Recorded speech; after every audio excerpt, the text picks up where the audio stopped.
The bad room. I don't know what it was. I don't know where it came from. And I don't know what called it into being. All I know is, it was evil. And it lived in the bad room.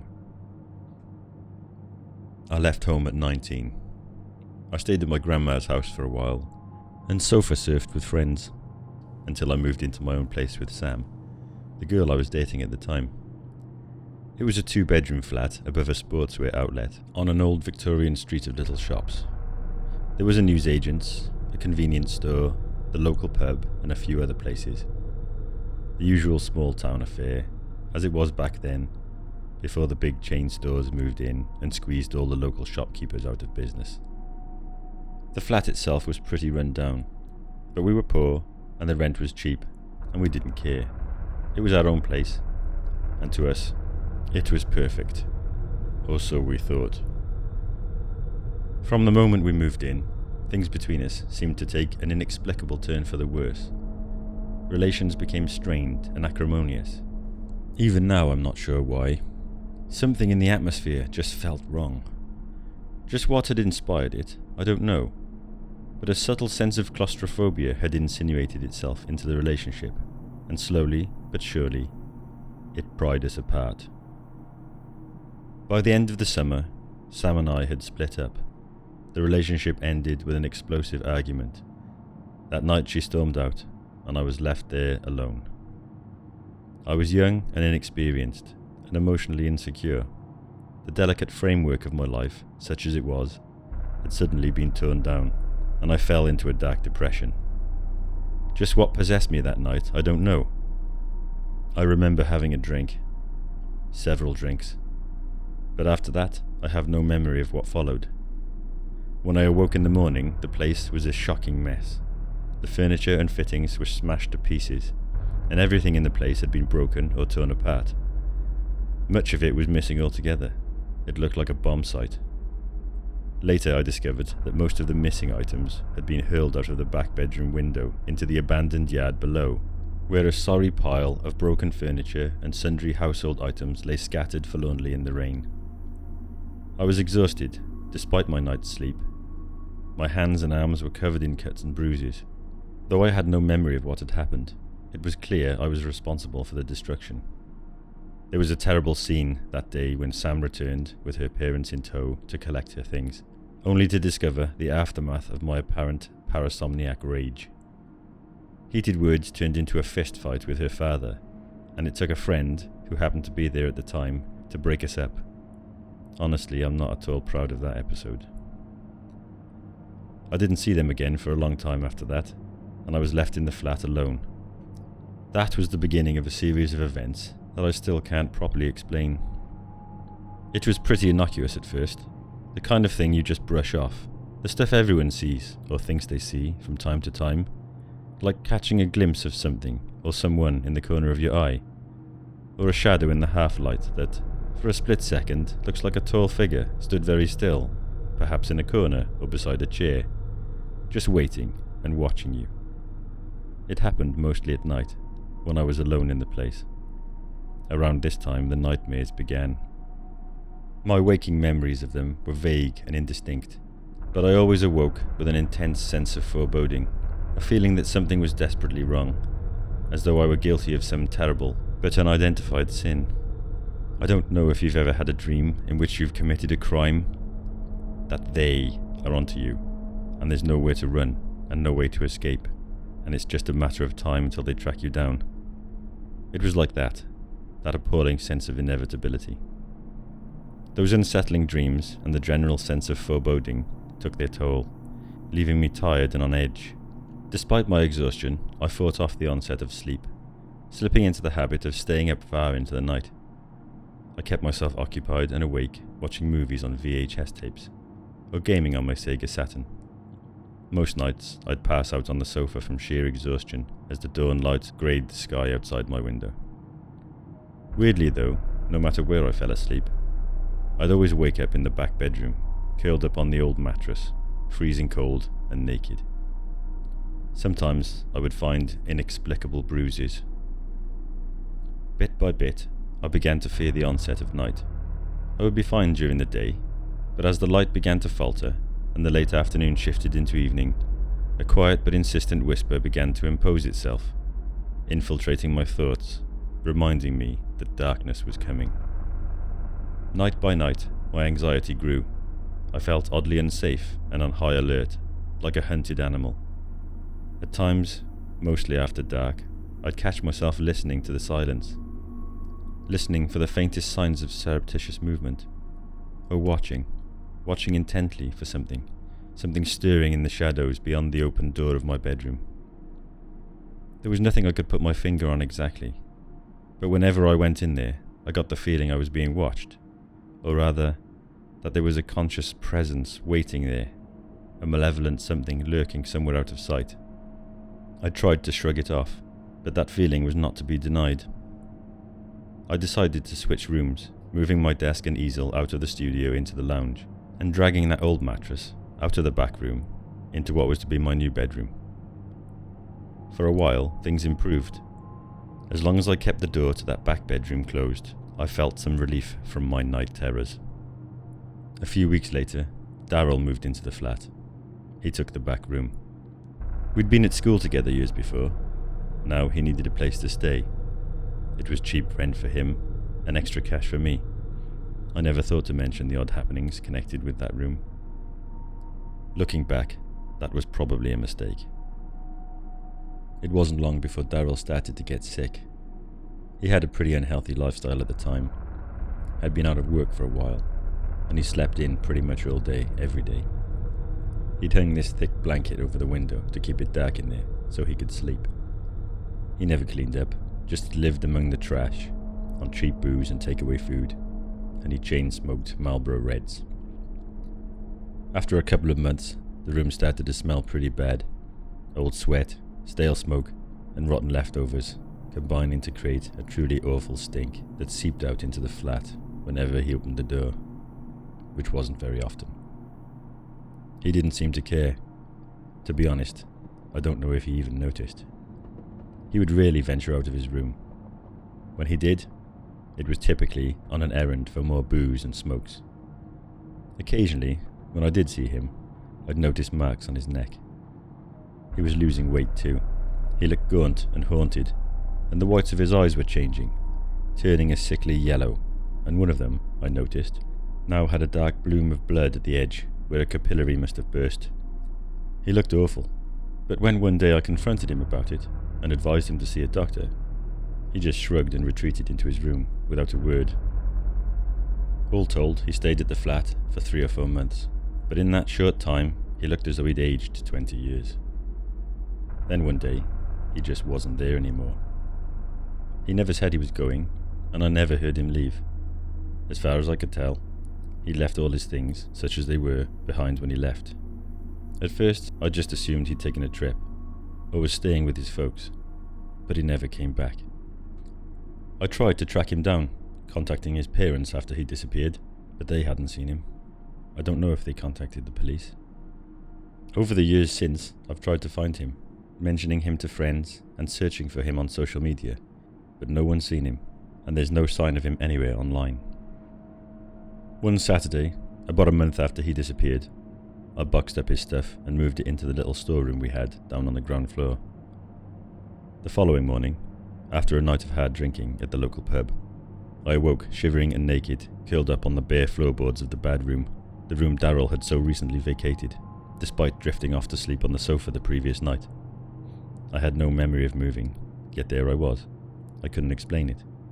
I was frightened and confused, and my throat felt bruised and tender. In the bathroom mirror, I found purple marks on my neck, like love bites or the bruises left by a strangling grip, just like the ones I'd seen on Darrell's neck weeks before. I examined them in the cold half-light of the bathroom, but I couldn't figure out how the hell they'd got there. After that incident, I bought and fitted a heavy bolt to the outside of that door, further securing it with a brass padlock whose key I kept in my pocket. I felt foolish and embarrassed at what, in the cold light of day, seemed like madness. But I slept a bit more easily after that, knowing nothing could get out of that room, and that I couldn't get in. With the door to that room securely locked, things calmed down, and as the weeks wore on, my dread of the back room gradually abated. It had all been mere coincidence, I told myself. Simply the stirrings of an overactive and ill-directed imagination. There was no credible proof that anything truly paranormal had occurred. A week or so before Christmas, I was at a friend's house after work one night for a few drinks. There was a girl there I hadn't met before. She was new to the group, and her name was Rachel. I was immediately attracted to her and struck up a conversation, during which she happened to mention that she was moving out of home and looking for a place to stay. In the back of my mind, I knew I shouldn't do it, that I shouldn't tell her that the back room in my place was available. I knew that the smart move would be to leave it alone, leave it locked up and pretend it didn't even exist. But since Darrell's odd departure, I'd missed that extra bit of cash his rent had brought in. And apart from that, Rachel was fun and engaging and attractive, and the prospect of sharing the flat with her was more than appealing. We talked it over, and I offered her the room. We settled on a price there and then, and she agreed to move in the following weekend. I hesitated before removing the bolt from the back bedroom door shortly before she arrived to decorate the room on the following Saturday. But I did it anyway. We had sex in there that same afternoon, before she'd even moved in. I was preoccupied at the time, but now, looking back, I get the disturbing feeling that we were watched in our lovemaking. Watched, not by someone, but by something. It hadn't been a person. It had been something else. Over the ensuing weeks, we slipped easily into a close but casual relationship. Neither of us wanted to get into anything too serious, having both recently experienced difficult breakups. We were young, and we enjoyed each other's company, and we just wanted to have this hedonistic, carefree time, partying with our friends and having fun with no pressure, with no strings attached. Rachel usually slept with me. She rarely spent the night in the back room, and that suited me fine. As long as I was with her, the night terrors that had haunted me were absent. It was as though her warm, comforting presence somehow kept them at bay. I felt renewed. I felt happy. I felt as though I was finally escaping the dark period that had hounded me since the breakup with Sam. That was a wonderful period in my life, but it wasn't to last. Looking back, it was just the lull before the storm. Later on, things were to get much, much worse. The turn came the night she told me she was pregnant. I didn't know how to react. Neither of us were ready for a family. We were still kids ourselves, but we made the best of it. I set aside my vague dreams of a career as an artist and stepped up, getting what my dad described as a proper job in construction. I travelled from site to site all over the country, working 50 or 60 hours a week to prepare for what was ahead, while she stayed at the flat and continued at her retail job in town. We tried hard to make it work as a couple, but our relationship, built as it was on an ephemeral attraction and a mutual need for escapism, began to come apart at the seams. The building tension soon boiled over into heated arguments whenever I was home. Sometimes things would be smoothed over and she'd stay with me. Sometimes she'd storm out and go home to her father's house. Occasionally, she'd end up sleeping alone in the bad room. I never told her about the children's book I bought for our unborn child while I was working away. She'd mentioned that it was unlucky to buy things for the baby before it was born. The book sticks in my mind because the day I got back from that trip, she sat me down and told me she'd lost the baby. She gave me no explanation beyond that, and she ended our relationship the same day. She'd already moved all her things out of the flat before I'd even got home. I didn't cry. I was numb. I didn't know what to think, what to feel, what to do. Everything had changed in the blink of an eye. I was tired and irritable, anxious and upset. I tried to distract myself, to blot everything out. I sat up into the night watching TV. When dark thoughts began to seep back into my consciousness, I jammed a VHS tape into the machine, but I only made it about 10 minutes into the film before getting distracted and agitated. I swapped out the tape for another, then another, but none of them held my attention. My mind was in turmoil. Nothing made sense. Everything felt like it was spiraling out of control. I suppose I must have fallen asleep on the sofa through sheer emotional and physical exhaustion. At some point, during the small hours of the night, I surfaced groggily from a disturbing dream. I had dreamt I was drowning in a viscous black ooze, submerged in the impenetrable darkness beneath its surface and sinking deeper, unable to draw a breath, not even to scream. Now I was conscious. In the pitch blackness of my room, a heavy weight pressed down on my chest, crushing my ribcage and stifling my breath. I could feel the pressure of hands moving slowly over my body. Could feel a cold, strained breath beside my ear. A mantra of swelling panic looped in my mind, gaining in intensity with each repetition. He's on me. He's all over me. He's touching me. I can feel it now, the memory of that weight, of that cold, fetid breath, of that abusive touch. I could see nothing in the absolute blackness of the room, but somehow I knew that presence was male. Its touch undeniably sexual and hideously invasive. There was no actual penetration, but it was something of that ilk, somehow more esoteric than physical, as though whatever entity was responsible for this assault was trying to rape my soul. I know that doesn't make any sense, but it's as close as I can get to describing that moment. I reacted with anger born of fear, my cracked voice breaking the silence as I shouted into the pitch-black void. I wrenched my arms free, reaching out, grasping at whatever it was that was on me. You might not believe me, but there in the dark, I swear I gripped something ice-cold and firm, like the clammy arm of a corpse. For a moment, it resisted, forcing me back, but as I rose to full consciousness, in the terror of that moment, the arm faded like smoke, even as I struggled to hold on to it. I scrambled up quickly, naked and freezing on the bare floorboards of the bad room. What the fuck was I doing in here? I climbed to my feet and fled, flicking on the hallway light and rummaging for my tools.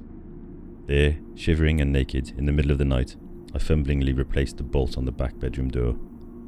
Eventually, returning to my own bed, I shivered in a cold sweat for the remaining hours of the night, too petrified to move, too scared to take my eyes from the door.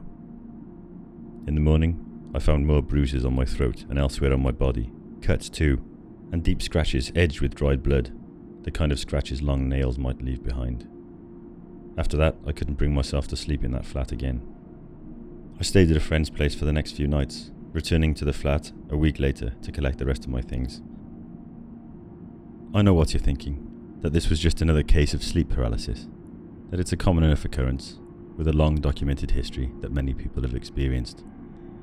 Some might suggest it was a dream, perhaps triggered by repressed memories of past abuse forcing their way to the surface. But as far as I know, nothing of that sort ever happened to me in my childhood. If you're tempted to explain all this away as dreams or night terrors, let me remind you that doesn't explain the marks on my throat or the scratches, and it doesn't explain the other strange happenings that I and other people encountered at the flat.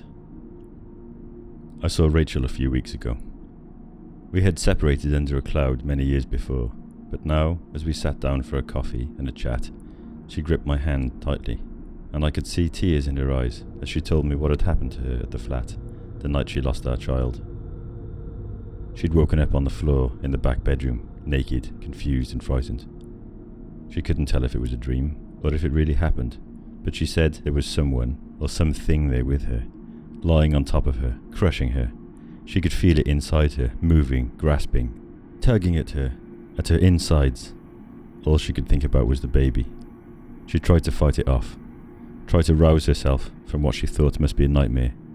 In the end, all she remembered was passing out from the pain, and was awfully upset as she told me the truth, that there had been no miscarriage, that when she woke up the next morning, the baby was just gone. Everything I've told you is true. I have no idea what caused it.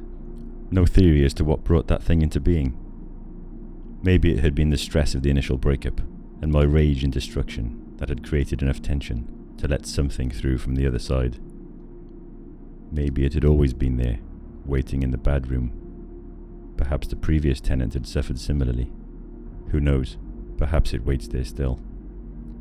All I know is something did invade my home, and something, I'm 100% convinced, attacked me, and in some way tried to assault me, and it had an edge of sexual violence.